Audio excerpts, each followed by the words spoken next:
Hey guys, in today's oil painting lesson I will teach you 3 different blending techniques with oils.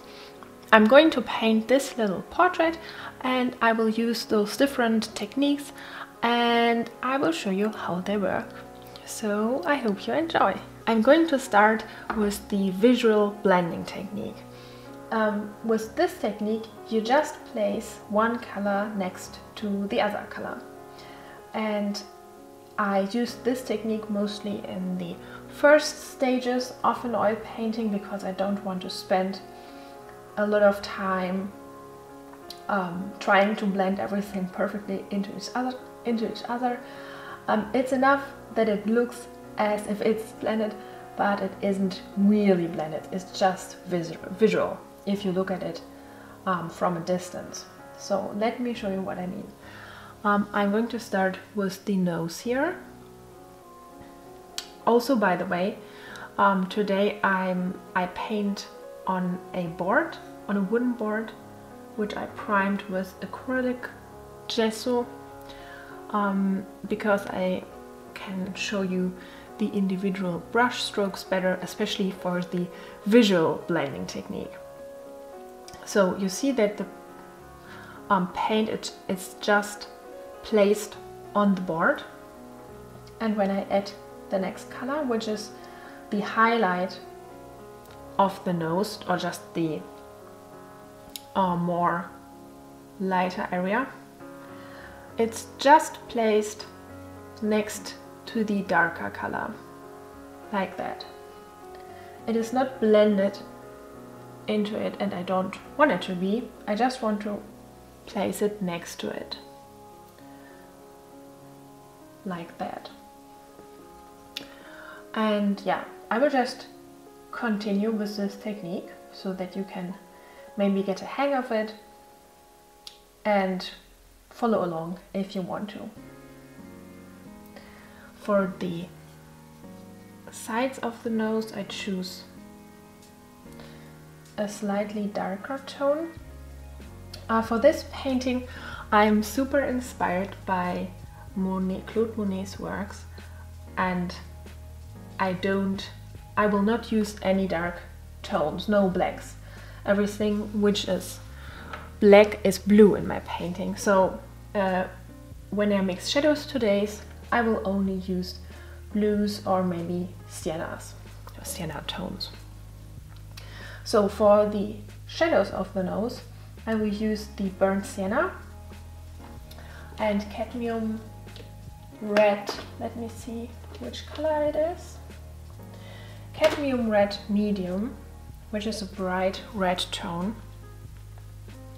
And here we have in the corner of the nose a slightly darker variation of these skin tones. So the cadmium red medium and the burnt sienna is a good fit for these flesh tones. I also have violet, permanent red violet, which is a beautiful pink tone, and I will use this one here for the borders of the shadow. And you see that I don't blend the colors, I just put them next to each other. With this blending technique you might not have a super smooth skin tone, but you will have beautiful brush strokes, and sometimes this one is better than having something super smooth. Sometimes having nice brush strokes can be even more beautiful. Okay, what I do now is I have this color on my brush, so the permanent red violet and the cadmium red medium, and I just see where I can add this color on my portrait. So here in the eyes we have some of this paint, and the great thing with the visual blending technique, I also just made up that name, so I don't know if it's called somewhere in any school like that, but my boyfriend calls it like that, and I think it's very fitting. It's not real blending, but you think it is blending, so hence the name visual blending technique. You can just add those bits and pieces of the color on your painting without having to worry about if you have to blend it. You just put it on your painting. So I'm just looking where I can find more of these red areas. Here in the lips, for example. And you can use this blending technique on every other surface as well. You can even use it with watercolors. When I paint with watercolors, sometimes gradients are not really possible, and so I just place those paints next to each other or on top of each other without blending them into each other, because it's not possible. So if you pay attention to that, you will probably see that other artists use this blending technique too, and they don't really blend the color into each other. I hope that made sense. I'm not always the best person to explain something. Okay, I will continue with a more pink variation of this color, and for that I'm using more of the permanent red violet, and I have a nice skin tone that I used. It's this one. This is from Rembrandt, and it is called Naples Yellow Warm. I've used it a couple of times now, and I find it very helpful because it's very much like a medium skin tone, and it saves a bit to mix colors. Otherwise you can just use ochre, yellow ochre, to mix any skin tone, so you don't have to buy that. It's just me being lazy.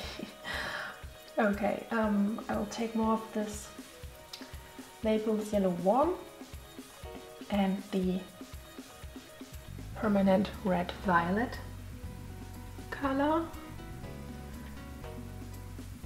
and I'm just adding it everywhere where I think it fits and where I find it on my reference photo.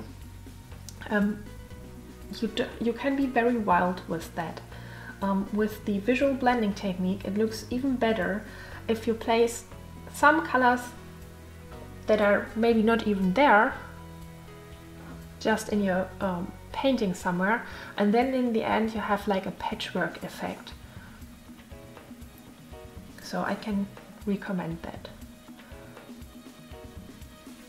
It's like distracting patterns of colors somewhere in your painting, and it just makes the painting, probably everything of the painting, more vibrant and beautiful. We were visiting the Monet exhibition. This is why I'm so inspired by his works, and he does it too. So he doesn't really blend color. He just puts one brush stroke next to the next brush stroke, and he also adds those colors, like random pastel colors, in every area of his paintings. So you have maybe a blue mountain, but there are also a lot of other different colors in there. You have yellows and purples and pastel pinks. So this is a really great way to make your painting look more vibrant and more lively and just more interesting, instead of just copying a photo reference. It's not easy, I admit. You just have to try what works and what not. Just always keep in mind to pay attention to the color value. So you can use so many colors.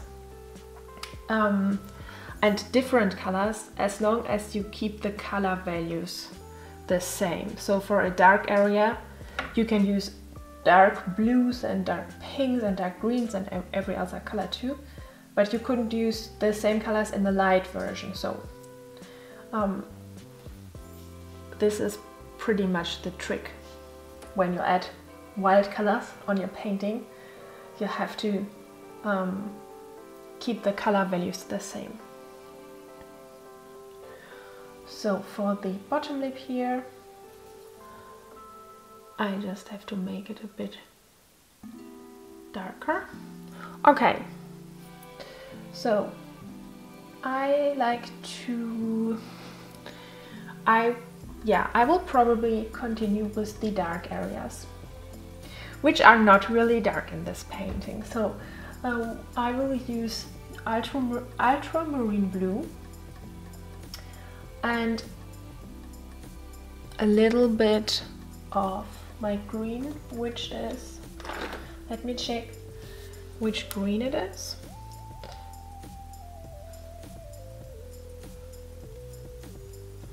Chrome oxide green, I think.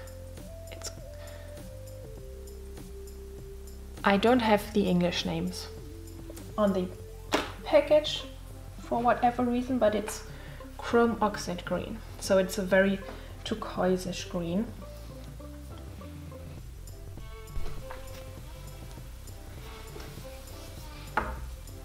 Okay, now I have this, I have my shadow color on my brush, which is just ultramarine blue and my chrome oxide green, and I will just try how it looks.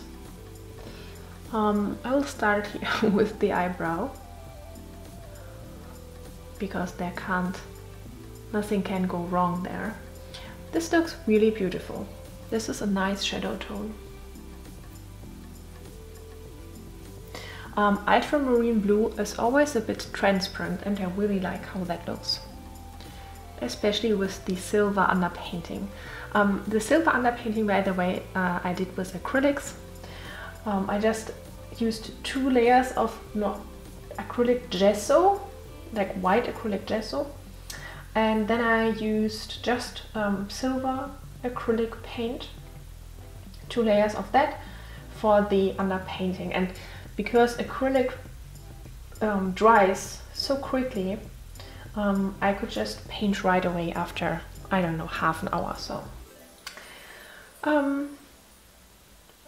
I really like when things go fast. So I added a bit of the violet, permanent red violet, to my shadow color, because I think it needs a bit more of that.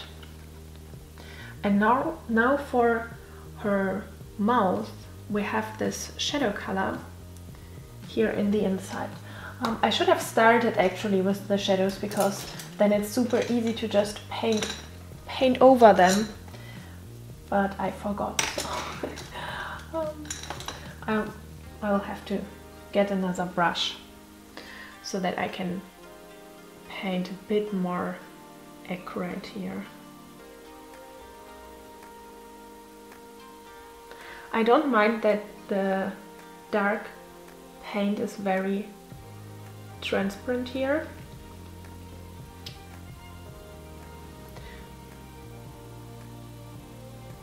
This might be a good effect in the end, so I can't say yet, but I don't mind. Sometimes it looks very beautiful if all the transparent areas, if all the dark areas of a painting look transparent. So here in the nose shadow is blue and purple as well. And to get to these colors, actually, I just looked up Monet's paintings, and then in Photoshop I altered my reference photo so that the colors roughly matches my desired color palette. If you don't have Photoshop, or you don't know how to use it, what you can do is just to not use black. I also haven't added black to my color palette. So the darkest I can get is ultramarine blue or burnt sienna, which can be also too dark. So I really don't want to get too dark with this painting. Everything should be very pastel-like and very soft. Okay, so for the eyes, I'm mixing again a bit more of the violet, permanent red violet, into my color mixture here. And I'm still just applying the paint. I don't blend anything, so we are still at the visual blending technique here. I will continue with this technique until I have filled out everything. After that, I apply a different blending technique.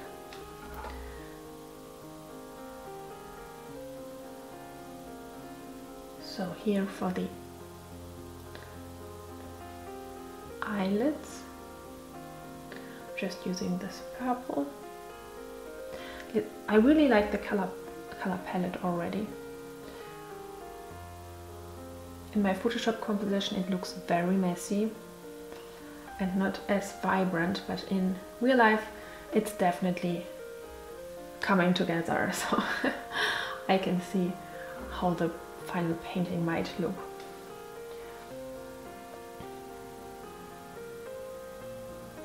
Okay, and since the whole area around her face is in this blue, I will just use the larger brush here,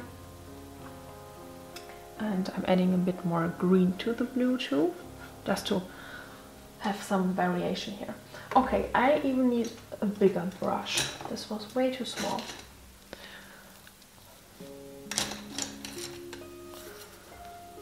Okay. This is still not the largest brush, but I think it will work.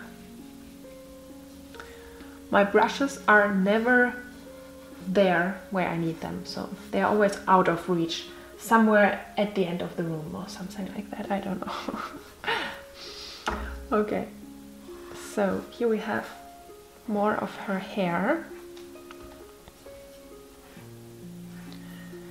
When you use an underpainting, doesn't matter what color you choose, it always generates those nice effects. So here the silver shines through the paint and you have those brush strokes that just automatically look beautiful, so you don't have to do much. So here we have a shadow under her chin.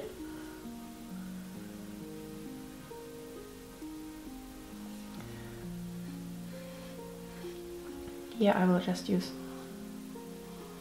ultramarine blue, pure ultramarine blue for the shadow here.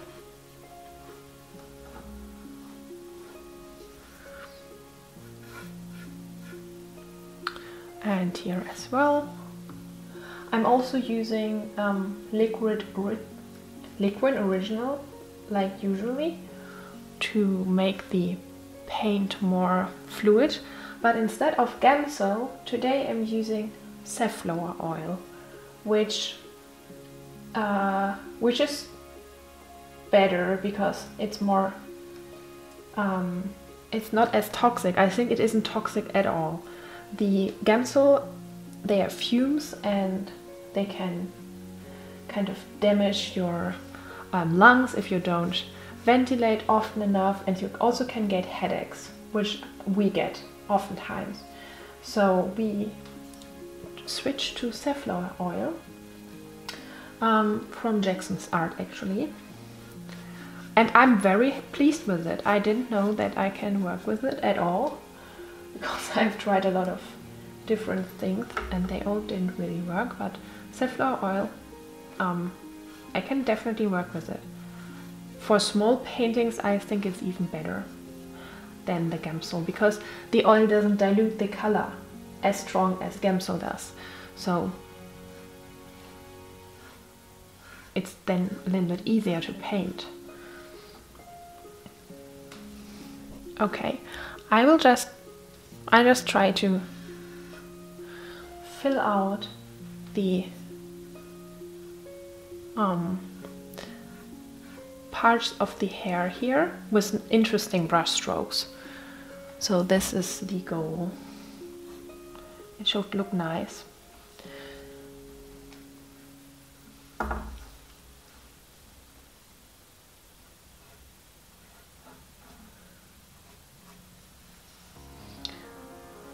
Some of the darker areas. Oh, and I also used another blue, Zephyrus blue, which is an opaque blue, and yeah, it should be opaque actually. Why isn't it opaque? It's more opaque than the ultramarine blue. And it's a bit more, it has an interesting, like, it's a very intense color, so it's very strong and I really like it. So whenever I have different shades of blues, I oftentimes use Zephyrus blue as well, especially when I want to paint very like vibrant blue eyes, for example. Then the Zephyrus blue is very good for that.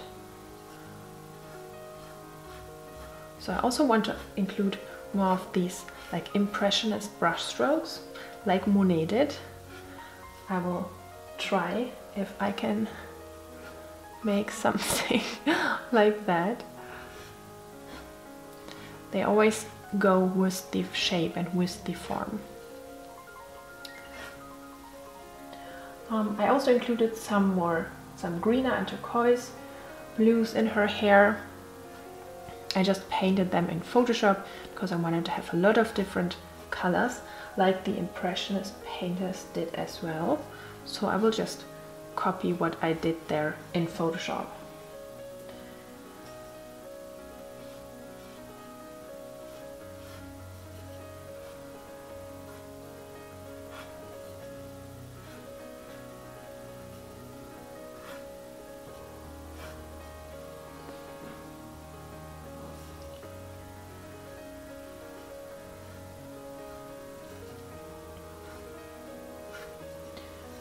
I will also include some of the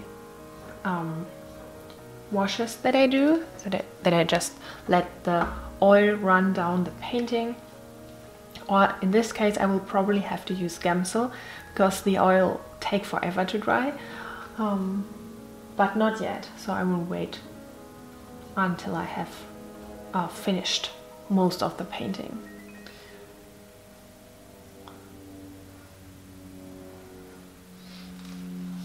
If I would do the effects with the running Gamsol now, the problem would be that all the paint would run down while I paint and then nothing is left on my painting. So whenever I do these washes or this running water effect, I have to place my painting on the floor, on the tabletop, so that the paint can't run away. So this is why I have to wait until I have finished everything that I want to finish that day. I hope that made sense to you. Okay, now I'm just continuing here with the eyes.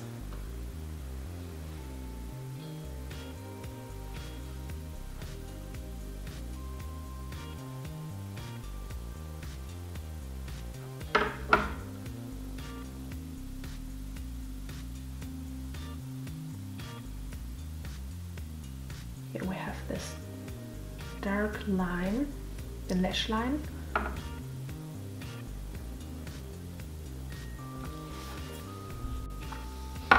I continue with her irises here.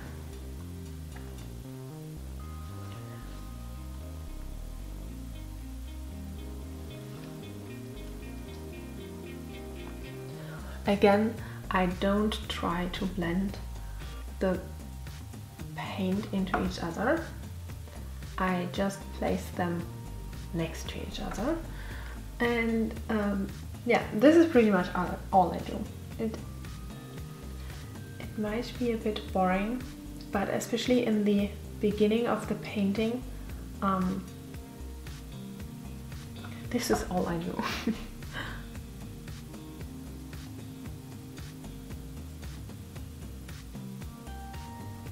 So, okay. I just look where I find more dark areas, more of the blue, before I switch to the next color. This is pretty much what I do here.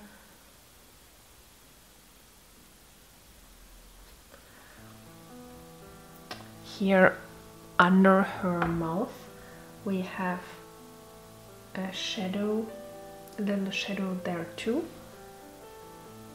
I'm adding a bit green into it, just making it interesting.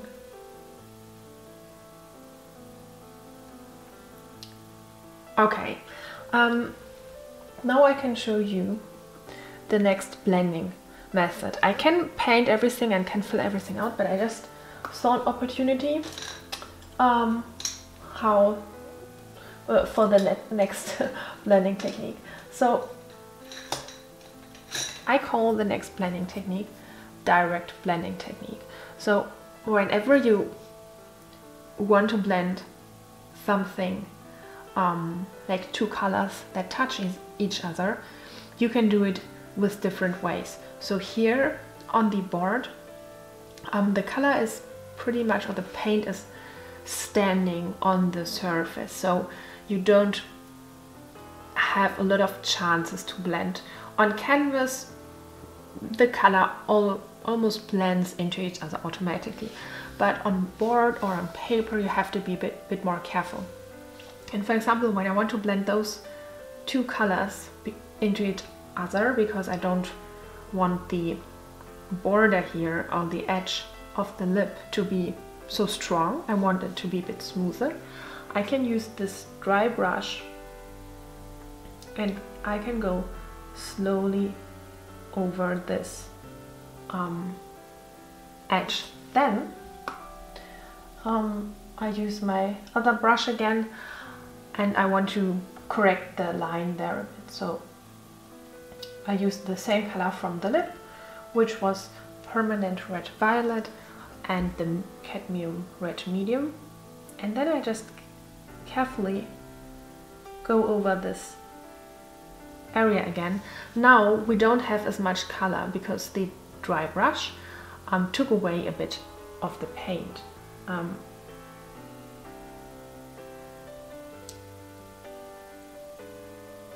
I call it direct blending because while I paint, I want to blend something directly into each other. So I think, okay, this looks shit.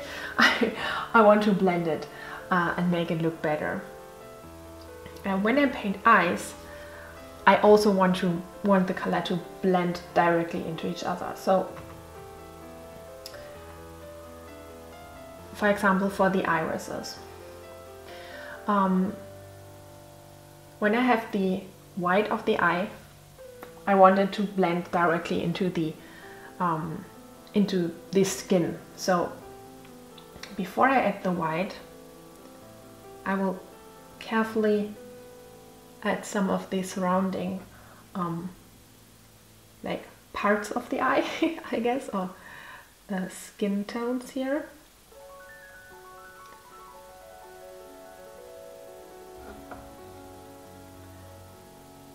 It is a little bit like the visual blending. You place the colors next to each other, but then you either take a dry brush when there's too much color, or you can go directly in with the color on your brush and carefully blend the two colors into each other.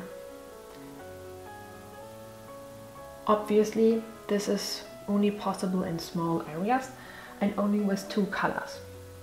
For larger areas, we use the dry brush technique, which I will show you later. Many of you know them probably already, so might not be that interesting for you. So I will, before I add the whites here, I will add more details to the eyes. And here as well, I'm changing a little bit how I apply my color to the surface. So I'm not really widely placing one color next to the next color. I'm a bit more careful and I'm blending it a bit more into the color, into the paint that is on the surface.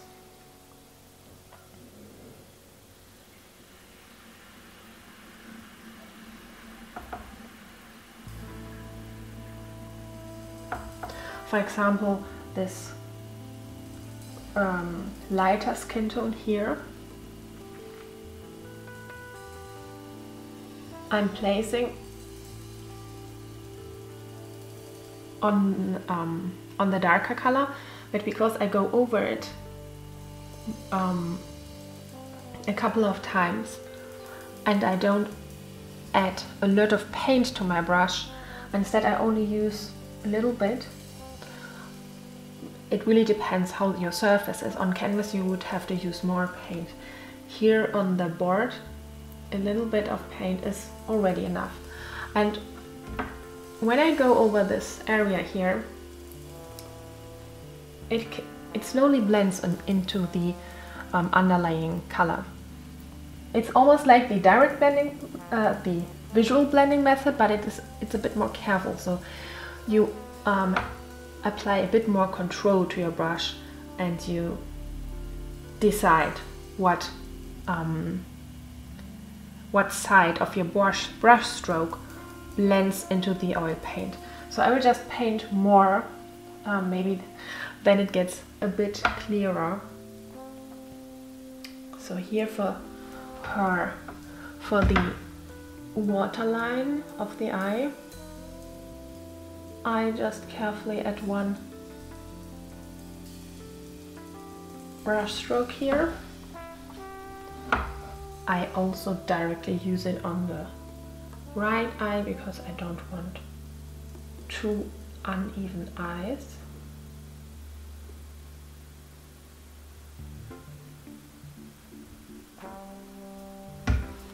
Like that. For such small details, I recommend holding your breath and not talk.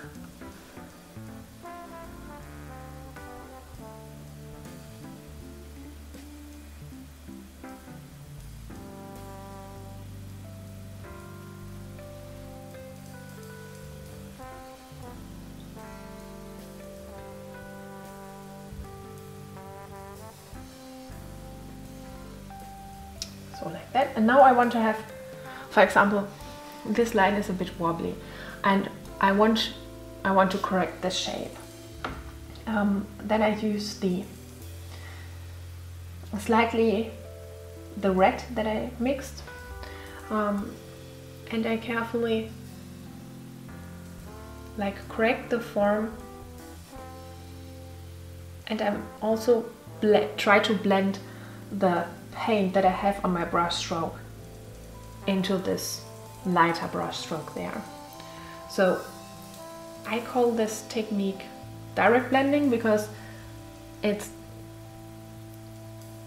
more like the time.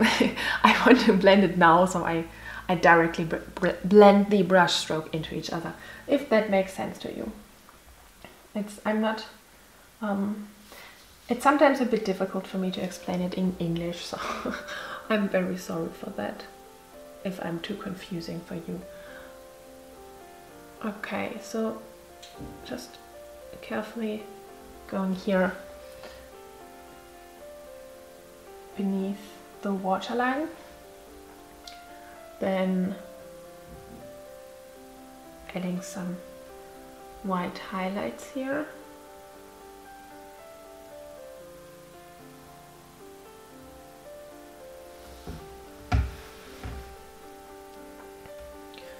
So now from the distance, I think this one here needs to be a bit higher, like that. Also, when you use your brush, you can change how you apply. You can change the pressure. So I start with a high pressure and then I end with low pressure, and then the brush stroke blends into the color at the end. So like that, high pressure, low pressure, and then blends into in the end. At the end of the brush stroke, here we go. Okay, I definitely need a smaller brush now.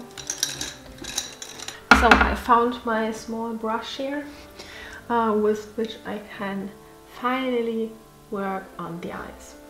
So I will add Cephros blue to them. They have a lot of different colors. As I said, I changed the colors digitally. Sorry, I can't speak somehow. And so the irises have a lot of different wild colors, and I will just add some of them. So some permanent red violet here, then I will add yellow ochre,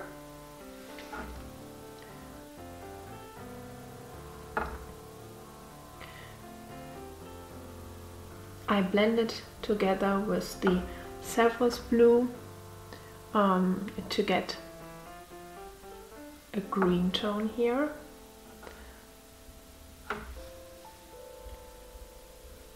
So that looks good already. So when I blend it like that, it also mixes together with the paint that is already on the surface. And that looks very beautiful.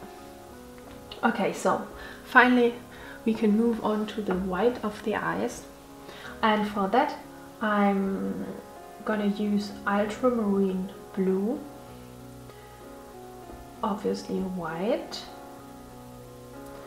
a bit Cephros blue, and a bit of the Naples yellow warm, of this very light skin tone. And I'm also adding a tiny bit of Liquid Original to make the paint smooth. Okay, let's see if the white tone fits.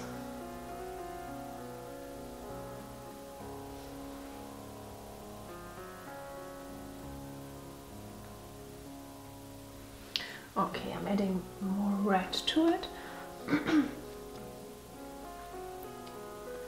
And now when I touch here the dark areas, I try to make a smooth line, but by going over it very carefully and applying only like a tiny bit of pressure.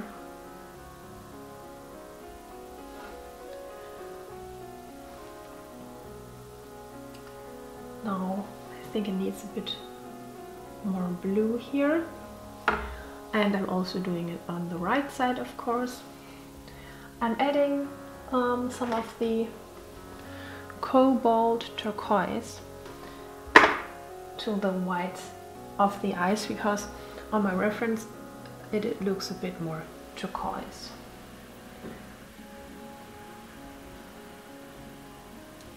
So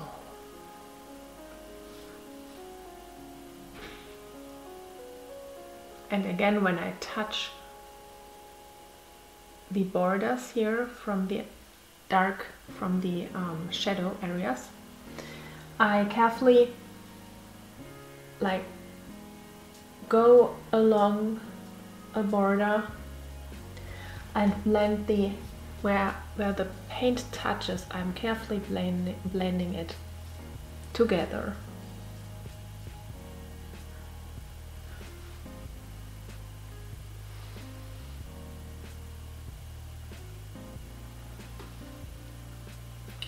So here as well, in the edge of the eye.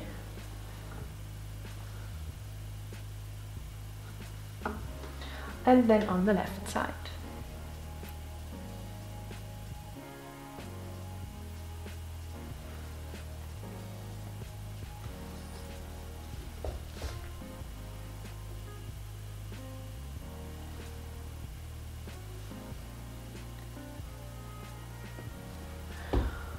Then, for the inner corners of the eye, I'm going to mix a blue red tone. So again, ultramarine blue and permanent red violet, and a little bit of burnt sienna.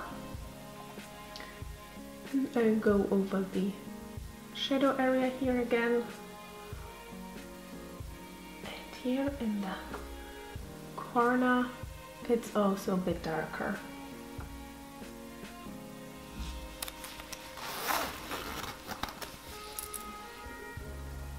Then at the edge of the white of the eye, we have this red spot there. And here on the right eye, the inside is a little bit darker than here at the outside, because the shadow that is casted from the lashes, and because the light doesn't really reach the corner of the eye. So I will have to make this part here a bit darker.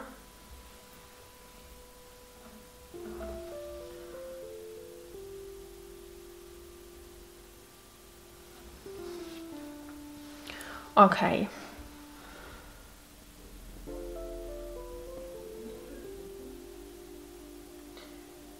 So there are some annoying noises in the background. It wasn't me. So I want to make the blue of the dark areas a bit more even. I'm going to use more ultramarine, and I will just go over this area here, and I hope that the brush stroke will then look a bit less messy.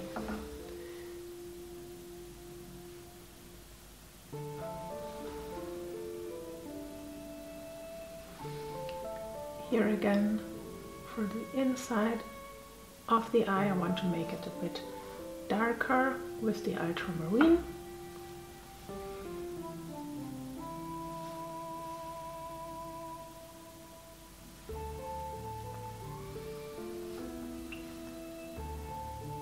And the pupil of the eye as well. Okay, let's see. So probably the left corner of the left eye looks a bit wrong, so I'm correcting the shape here. Yeah, that looks better. So I will fill out the rest of the face, and after that I will probably go into certain areas of the painting again and correct them. So yeah, I think I will begin with the corner of the face. Here again I will use the direct blending method, so I will just blend my brush stroke in the corners, like in the blue areas of her face where the hair starts. And the corners are slightly darker, so there's a subtle shadow around her face. And for the shadow color I use burnt sienna and a little bit of yellow ochre and a bit of the cadmium red medium and liquid original, of course, to have a smooth color consistency. Okay, let me see. This is way too orange. This is not the right tone. So I just use mix ultramarine blue into the mix. Yeah, this totally got rid of all the orangey tones there. So and what I do now is that I just paint a little bit over the blue area, and the color blends into this blue there.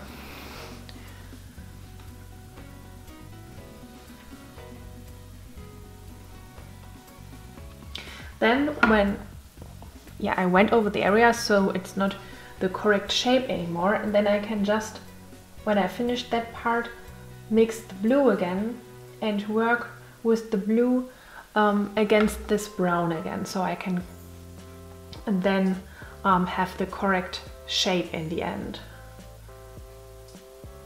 So here I'm adding a bit more orange again.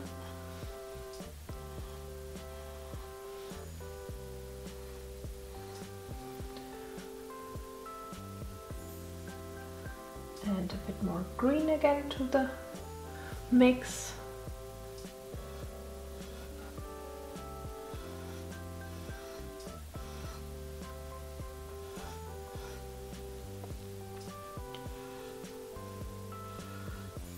And here just the brown tone. And on her forehead as well. There's a person coughing in the background. It's not me. Yeah, she does it pretty much every day, so there's no chance I can get that out of my painting tutorial. I'm very sorry. Yeah, this is when you have loud neighbors. Yeah, it's like annoying, but you can't do anything about it. Here's the neck of the model, and we have the same effect here with the shadow. I'm just following here the shape of her neck. And now I will use a larger brush and with blue, and I think I will just a little bit correct the shape here, just a tiny bit.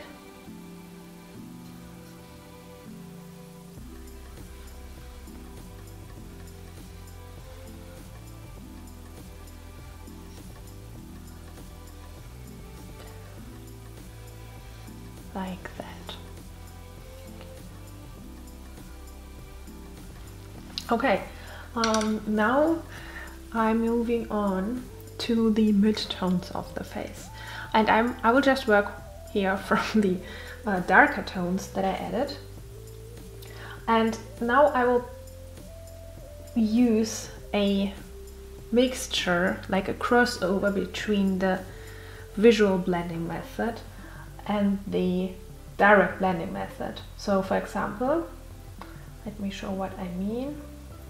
Here on her chin, this area here, we have a greenish ochre-like tone. So I will just place it here, but at the same time I will also blend it into the shadow areas that we just placed. So I also mixed another tone on my brush, just an in-between color between the two, and I just go over this area. So now it's kind of blended into the do the border of the face that we just painted. Now here we need another tone, a little bit of a brown tone, a brown green tone.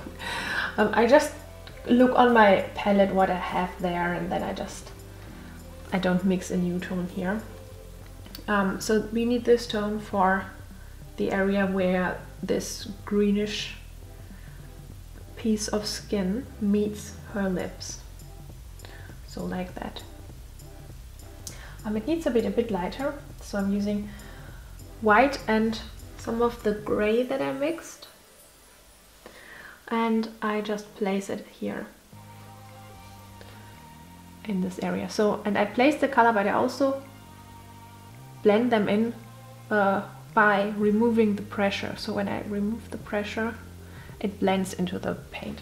So this is what I mean when I say I mix the two blending methods together and I do a crossover. You can place a color, but then you can also blend that color on one side of the brush stroke, for example. So here I added some pink tones digitally because I wanted to look a little bit more like Monet's painting, so I added some artificial pink tones here, and then I will just also render them here on my painting surface.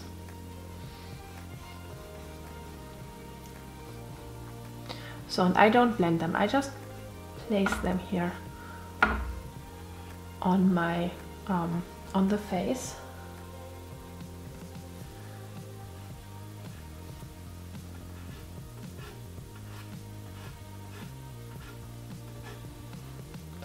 Like that.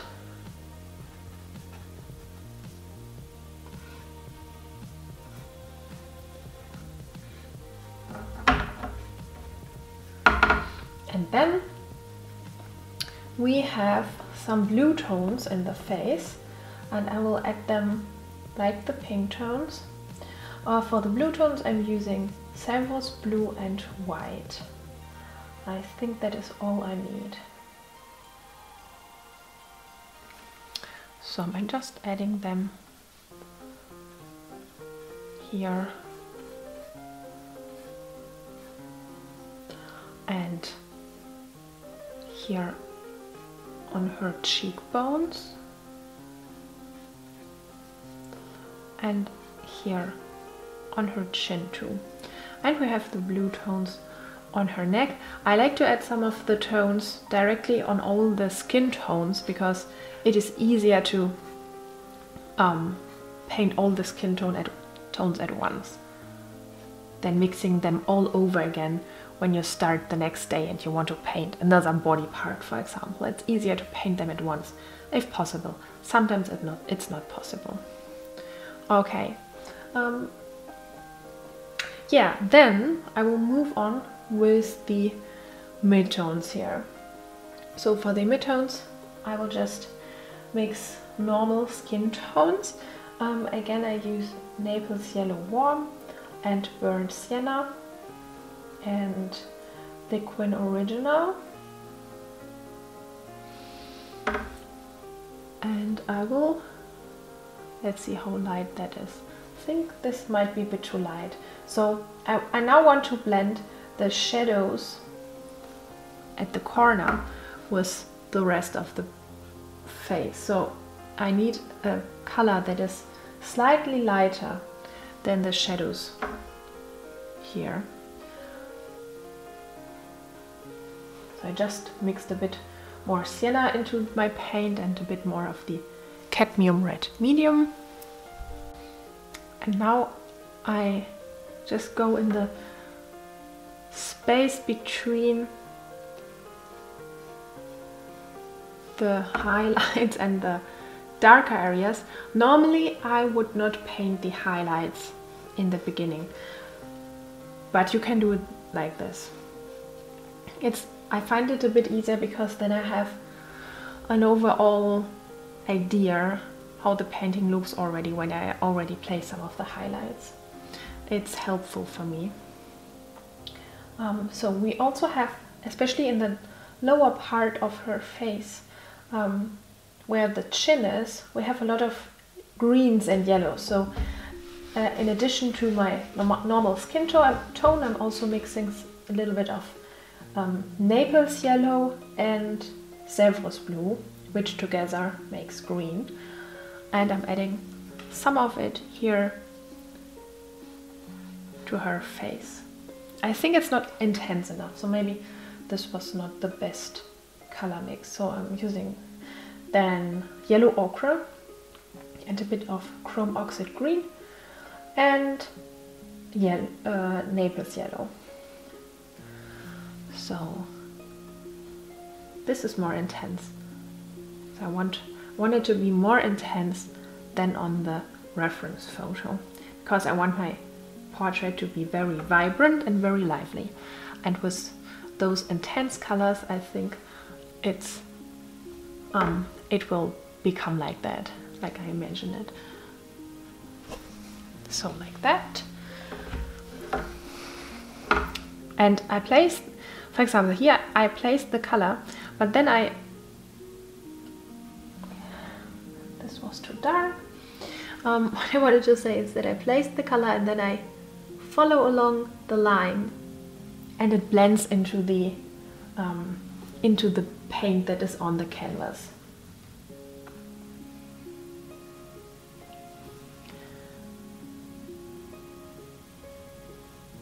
Like that. So I think this should explain the direct blending method. On canvas, for example, I would, when I blend things directly into each other, like two different colors,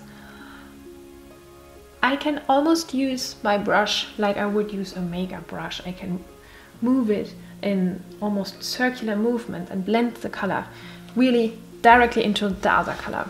On this surface, however, it is different. So on this surface, on paper, on board, on wood, you can't really, you have to have a little bit more control over your brush strokes, and you have to pretty much use one brush stroke and then another one and place every brush stroke carefully. The smoother and slicker your surface is, the more difficult gets that. So this surface isn't that slick, which is good, which I find helpful when I paint. So here I'm blending like this blue area into this ochre area there. Here for the corner, I need a slightly darker tone. I use burnt sienna, yellow ochre again, and a bit of the chrome oxide green, bit of the cadmium red. Sometimes it really takes some time to get the right color. I think this is okay. So now I'm blending it here into her forehead. Here at the border of her face, we have to get a bit darker. So I'm using a bit of the ultramarine blue and burnt sienna. And here I follow the line of her eye, and it blends into this line. So this is what I will do. I will just use the same technique to fill out the rest of the face, and then at the end I will use the dry brush blending technique for some areas of the face, and I will show you how I do that. But first of all, I will just fill out the rest of the face with the same technique. You don't have to blend every brush stroke. For example, here I'm just adding those brush strokes. I don't have to blend every single brush stroke. I do that with some areas, but not everywhere, especially with like the small areas, it's easier to just add some of the paint and only use the visual blending technique. At the end, with the dry brush blending technique, you can smooth out certain areas if you want them, and I will show you that, but it is not necessary. In fact, you don't have to blend, you can just use the visual blending technique. When you have, maybe this picture reminds you of a pop art picture. And when you have pop art pictures where you only have maybe 3 colors or 4 colors, they also don't blend those colors into each other, but you still can see, or you still notice that you see a portrait, for example, or a face. Your brain doesn't need blended colors or smooth gradients. It's not necessary. It even looks better sometimes if you don't have those smooth areas. So I hope that was clarifying a bit. I will just continue filling out this face in a little bit of a time lapse. And then after that, I will show you the last of my blending techniques.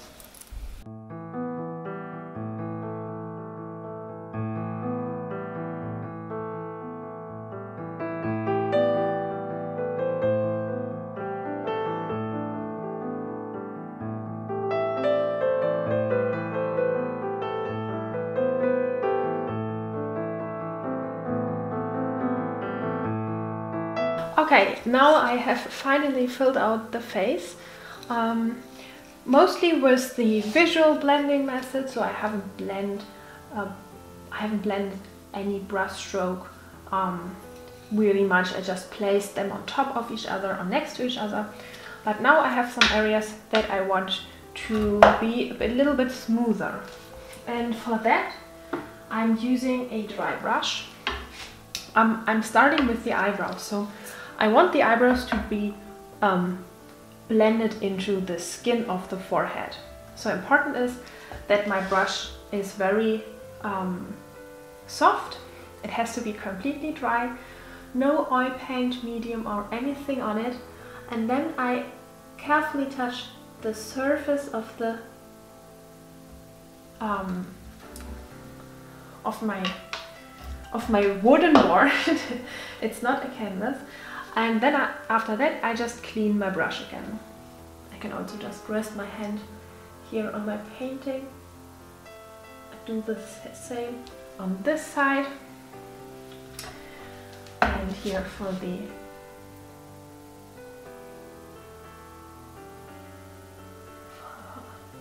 this area here as well. So now we definitely have smoother borders than before. Now I want to have some of the hair, I want to have a hair effect here on the eyebrow. So I just draw my brush into the wet paint, and then it looks a little bit as we have some eyebrow hairs here.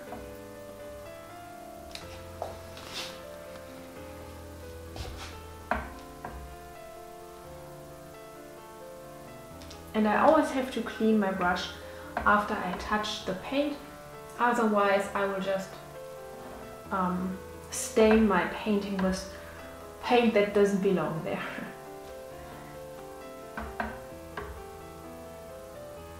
Like that. And on the other side as well. I can also apply that technique here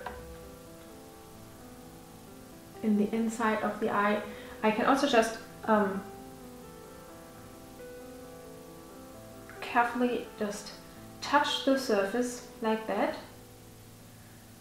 Then it looks a little bit more blended as well. I don't want everything to be super smooth because I like this rough brush stroke, but some areas I want to have more smoother. Okay, now I want this area here a little bit softer here under the eyes, and then for this I'm using Tosh brush number 12. Very new, so it's still soft. And the paint is relatively thick here, so in the best case your paint is either like medium thick, not too thick, or it is a little bit dried on the surface. So in the best case you just wait for half an hour until your oil paint is a little bit dry, and then the technique works better. But I don't have time today, so I will try it with the wet paint. Just have to carefully touch the surface. The drier your paint is, the less careful you can be, and then you can sometimes just go over your complete painting and you don't have to pay much attention to it. Don't have to be super careful. But because my paint is really wet, I need to make it very, very careful here.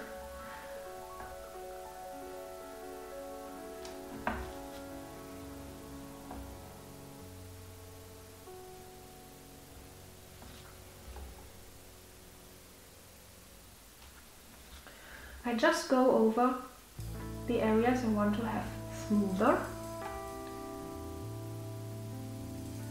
I also use only the tip of my brush here for the right border of the nose.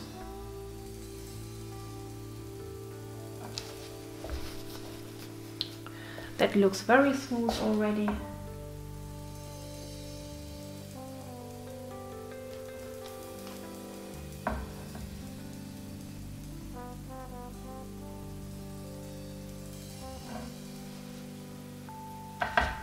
I can also direct my brush stroke and blend some of the paint and push the paint a little bit around. But here I took away too much of the white, and now this area has the wrong color value. So I need to add some paint to the canvas again. Sometimes with the dry brush technique, it is easy to lift off too much of the paint, and then your color values are wrong. So you have to pay attention to that too. It's a bit difficult, I admit.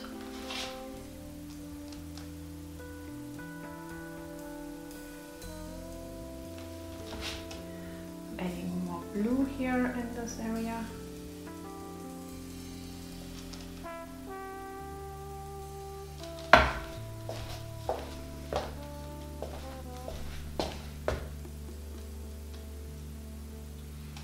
I'm also going away from my canvas here.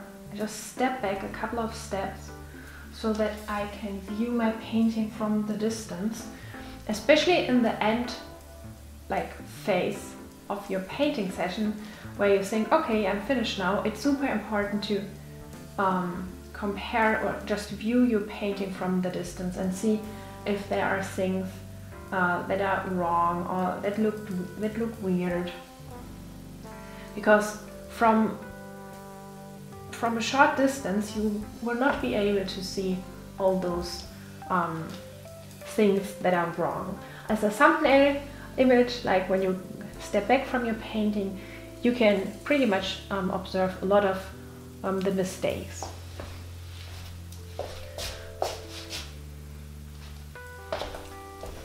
Okay, that looks relatively good. Okay, I'm taking the dry brush again.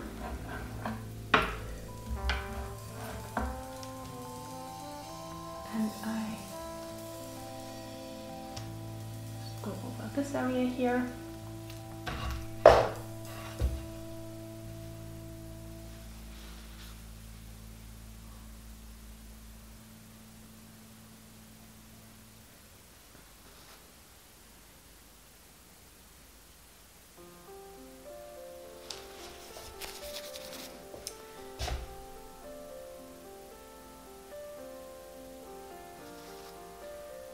here a bit too.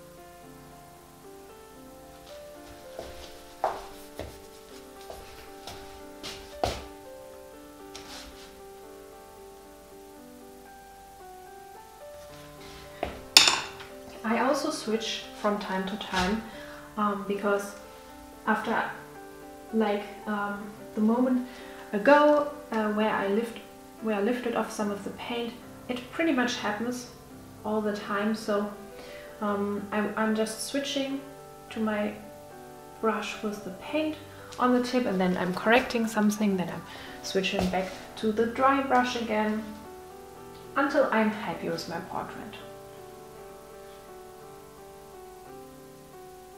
The good thing is when after you have maybe smoothened out some areas, you realize other areas that need more attention. So it can take quite some time to finish this process.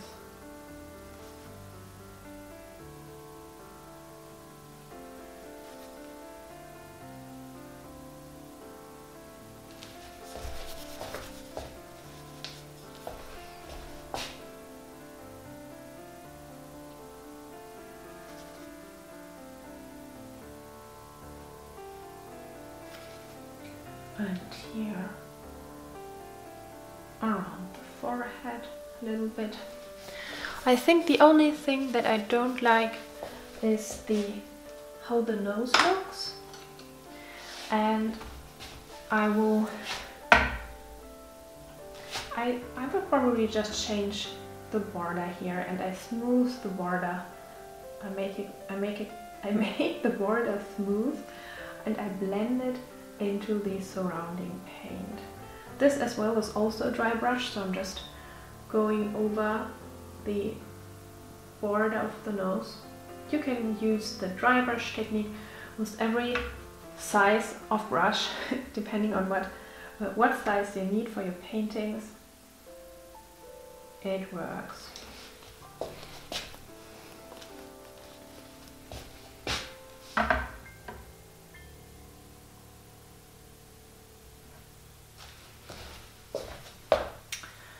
Yeah, I think I will just continue this technique and just check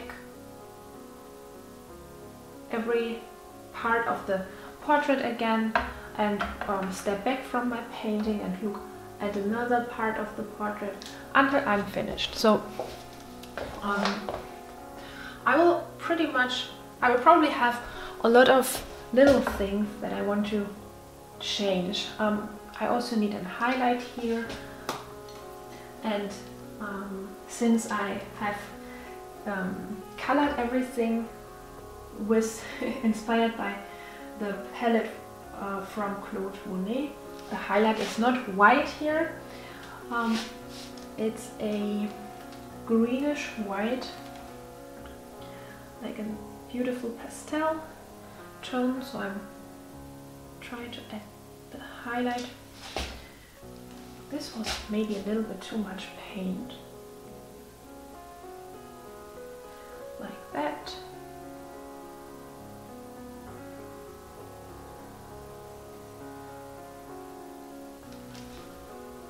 Now I need more paint again for the forehead.